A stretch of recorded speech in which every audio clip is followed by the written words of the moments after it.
अस्सलाम वालेकुम, welcome to my channel FH cooking and baking. उम्मीद करती हूँ कि सब खैरियत से होंगे।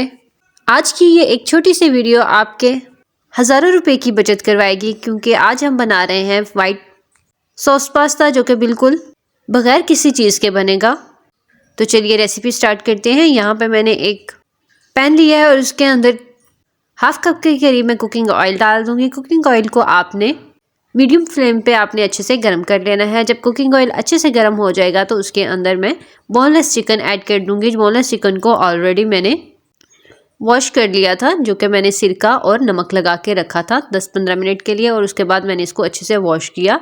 वॉश करने के बाद आपने इसके अंदर से सारा पानी जो है वो एक्सट्रैक्ट कर लेना है। आप किसी टोकरी के अंदर या सुराख वाली किसी भी बर्तन के अंदर डालकर उसका सारा पानी अच्छे से निकाल लिया करें। और उसके बाद मैंने इसको इसके अंदर ऐड कर दिया और यहाँ पर मैं इसको अच्छे से फ्राई कर लूँगी। फ्राई जो है आपने मीडियम फ्लेम पर करना है, इसको हाई फ्लेम पर नहीं करना, क्योंकि हमें जो चिकन है हमें वाइट कलर में ही चाहिए, हमने इसको गोल्डन ब्राउन नहीं करना। तो इसलिए आपने मीडियम आंच में ही रखना है ताकि ये अंदर से पक भी जाए और हमारा पास जो चिकन का कलर है वो भी चेंज ना हो। तो आपने इन चंद बातों का अच्छे से ख्याल रखना है। जब चिकन हल्का सा पक जाएगा तो उसके अंदर मैं ऐड कर दूंगी 1 टेबलस्पून के करीब अदरक लहसुन का पेस्ट, जो कि मैंने ऑलरेडी पेस्ट इसकी बनाकर रख दी थी। अगर आप चाहते हैं कि पेस्ट को सेव करना तो आप इसको ऑलरेडी बनाकर उसके अंदर 1 टेबलस्पून कुकिंग ऑयल का ऐड कर लें, और या फिर इसके अंदर 1 टेबलस्पून सिरका ऐड करके एयर टाइट बॉक्स के अंदर, एयर टाइट किसी भी डिब्बी के अंदर आप डालकर इसको फ्रिज के अंदर 1 मंथ के लिए इसको स्टोर कर सकते हैं। अदरक लहसुन का पेस्ट जो है बिल्कुल वैसे ही रहेगा, फ्रेश जैसे कि वो फर्स्ट डे होता है। तो यहाँ पे मैंने अदरक लहसुन का पेस्ट डालने के बाद इसको अच्छे से भुनाई करना स्टार्ट कर दी है। मैंने यहाँ पर जो है फ्लेम बिल्कुल मीडियम ही रखा है, आपने हाई या लो नहीं रखना। यहाँ पे जब हल्का सा मेरे पास अदरक लहसुन का पेस्ट फ्राई हो जाएगा तो इसमें से खुशबू आना स्टार्ट हो जाएगी। तो यहाँ पे मैं इसको 2 से 3 मिनट तक के लिए फ्राई करूँगी। और अगर अभी तक आपने मेरा चैनल सब्सक्राइब नहीं किया तो जल्दी से मेरा चैनल सब्सक्राइब कर दें और साथ ही बेल आइकन को भी ऑन कर दें। और यहाँ पे उसके बाद मैंने ली है 2 गाजर, जो कि मैंने बारीक लंबे साइज़ में काट ली हैं और उनको अच्छे से वॉश कर लिया है। उसके बाद मैंने लिया है हाफ कप के करीब बंद गोभी, उनको भी मैंने अच्छे से काट लिया है। और उसके बाद यहाँ पर मैंने एक बड़े साइज़ का अनियन लिया है, जो कि मैंने क्यूब शेप में काटा है।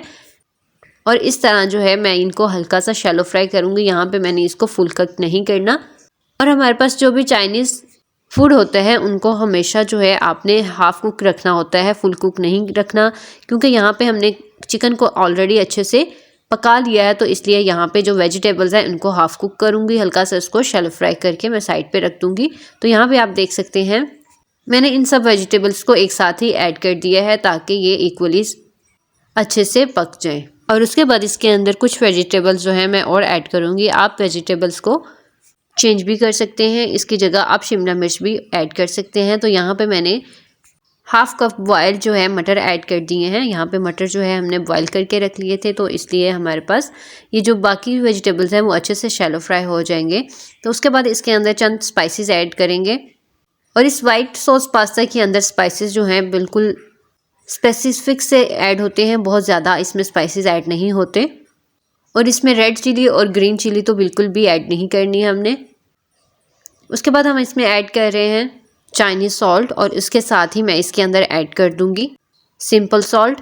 और सॉल्ट ऐड करते हुए आपने इसको 2 हिस्सों में डिवाइड कर लेना है, क्योंकि हमने चिकन के अंदर भी सॉल्ट ऐड किया था। तो इसलिए आपने इसको अपने अकॉर्डिंग इसको कम या ज़्यादा कर लेना है। उसके बाद इसके अंदर ऐड कर रही हूँ वाइट पेपर, आप इसकी जगह ब्लैक पेपर भी ऐड कर सकते हैं। सिर्फ ये 3 स्पाइसेस इसके अंदर ऐड करूँगी और उसके बाद इसकी अच्छे से भुनाई कर लूँगी और बनाकर साइड पे रख दूँगी। और यहाँ पे जो हमने इसके अंदर वाइट पेपर ऐड किया है, इसकी जगह आप ब्लैक पेपर भी ऐड कर सकते हैं। वाइट पेपर जो है ब्लैक पेपर का अल्टरनेट है, तो इसलिए इन दोनों में से कोई भी आप यूज़ कर सकते हैं। यहाँ पर मैंने एक पैन लिया है और इसके अंदर हाफ कप के करीब मैंने कुकिंग ऑयल ऐड कर दिया है, और साथ ही मैंने इसके अंदर 2 टेबलस्पून ऐड कर दिया है मैदे का, और उसको अच्छे से मिक्स करना स्टार्ट कर दिया है। यहाँ पे आपने कंटिन्यूसली इस चम्मच को हिलाते रहना है ताकि जो हमारे पास मैदा है उसकी गुठलियाँ ना बन जाए। तो आपने इसको अच्छे से हिलाते रहना है ताकि जब ये घी छोड़ना स्टार्ट कर जाए तो अच्छे से पेस्ट की तरह बनकर तैयार हो जाए। तो यहाँ पे आपने जो है चूल्हे का फ्लेम जो है आपने मीडियम ही रखना है, इसको लो या हाई पे नहीं बनाना।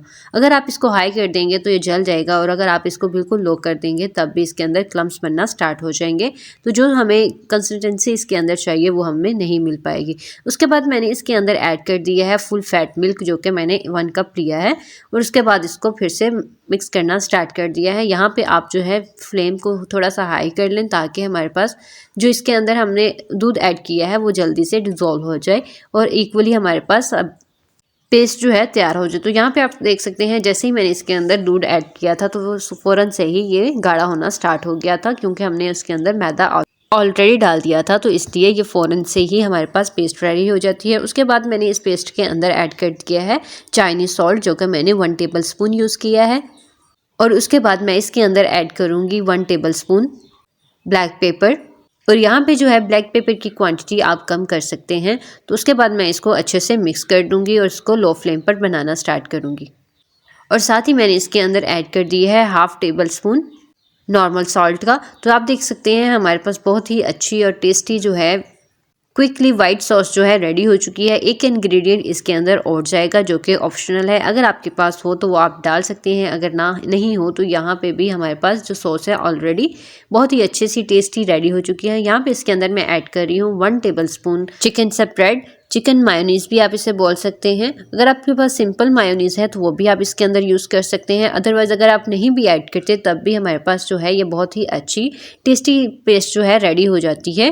तो यहाँ पर जो मैंने ऐड कर दी है चिकन स्प्रेड और उसको अच्छे से मिक्स करके बना लिया है। उसके बाद जो हमारे पास ऑलरेडी सारी जो वेजिटेबल्स और चिकन रेडी हो चुका था उसको इसके अंदर ऐड कर दूंगी, और ऐड करने के बाद इसको अच्छे से मिक्स कर लूँगी। मिक्स करने के बाद आपने यहाँ पे इसको 2 से 3 मिनट के लिए अच्छे से कुक करना है, ताकि जो हमारे पास पेस्ट है और चिकन है वो इक्वली अच्छे से यहाँ पे पक जाए। तो आपने इन चीज़ों का अच्छे से ख्याल रखना है। जो भी स्टेप बताया जाता है आप उसको ज़रूर फॉलो किया करें, वरना हमारी जो जितनी भी रेसिपीज़ हैं वो उसके टेस्ट के अंदर कहीं ना कहीं कमी रह जाती है। तो इसलिए सारे स्टेप्स आप ज़रूर फॉलो किया करें, और अगर कोई चीज़ मिस हो जाती है तो उसका अल्टरनेट हम बता देते हैं कि आपने इसकी जगह क्या ऐड करना है। तो यहाँ पे जो मेरे पास पास्ता है वो ऑलरेडी बॉईल कर दिया था मैंने। बॉईल करते हुए इसके अंदर मैंने ऐड किया था सॉल्ट, और कुछ मैंने इसके अंदर 2 टेबल स्पून ऐड कर दिया था कुकिंग ऑयल। और आप देख सकते हैं यहाँ पे पास्ता जो है बिल्कुल सेपरेट है, कोई भी हमारे पास पास्ता जो है चिपका हुआ नहीं है। तो इन चीज़ों का आप ज़रूर ख्याल रखा करें। और जैसे ही मैंने यहाँ पे 10 से 5 मिनट तक पास्ता को बॉईल किया तो पास्ता जो है बहुत ज़्यादा अच्छे से गल चुका था। यहाँ पे मैंने पास्ता को एक कनी जो है कच्चा रखा था, और उसके बाद मैंने इसको पानी से निकाल लिया, और उसके बाद इसको टैप वाटर के अंदर अच्छे से वॉश कर लिया था। वॉश करने से क्या होता है, इसके अंदर जो एक्स्ट्रा जितने भी हमारे पास स्टार्च लगा होता है वो उतर जाता है, जिसकी वजह से एक दूसरे के साथ चिपकता नहीं है। तो यहाँ पे मैंने सारा पास्ता इसके अंदर ऐड किया, और ऐड करने के बाद सिर्फ 2 मिनट के लिए इसको मिक्स किया और पका लिया था। तो यहाँ पे अब जो हमारे पास पास्ता जो है बिल्कुल रेडी हो चुका है, जो कि हमने बगैर किसी चीज़ के कुक किया है। यहाँ पे आपको किसी भी ब्रांड की महंगी जो है चेडर चीज़ लेने की कोई भी ज़रूरत नहीं है, क्योंकि इसका टेस्ट बहुत ही ज़्यादा लजीज होता है, क्योंकि इसके अंदर हमने चिकन स्प्रेड को भी ऐड कर दिया था उसकी वजह से। और उसके साथ ही जो हमने सॉस रेडी की थी मैदे और कुकिंग ऑयल के साथ, उसके साथ तो इसका टेस्ट और भी ज़्यादा इन्हांस हो जाता है।